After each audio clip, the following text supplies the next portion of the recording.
This is my review of the A30 VEIKK pen tablet. The pen feels quite nice to hold. I found this eraser function quite frustrating, so I would be using the pen and then I'd accidentally click the eraser button while I was holding it, and that would change it to an eraser. And you have to have it close enough so it detects that you're pressing the button again before it can turn it back into a pen, which I found a little frustrating.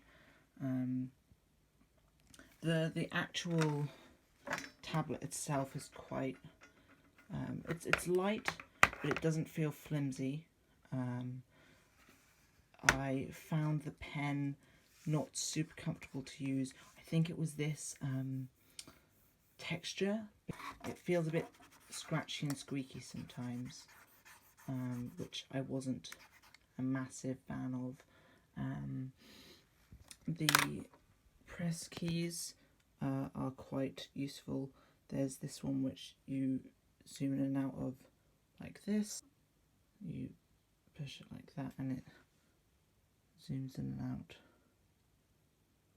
And then these press keys, which you don't seem to be able to change. One of them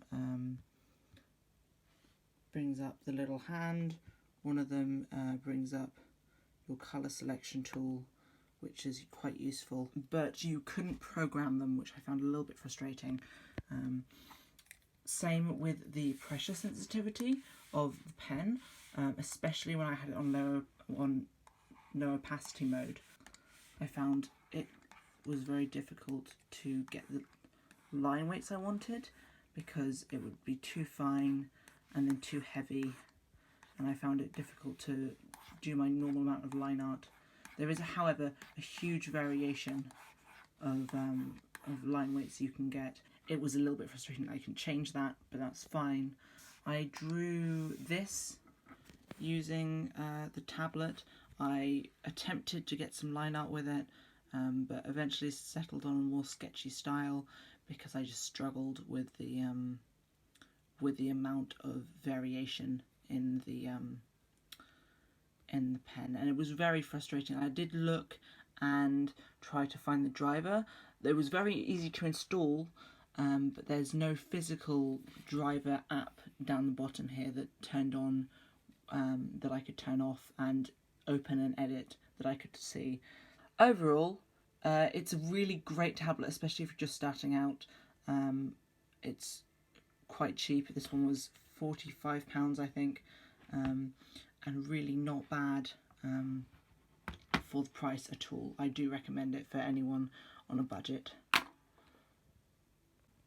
It's very high quality for the price, I found.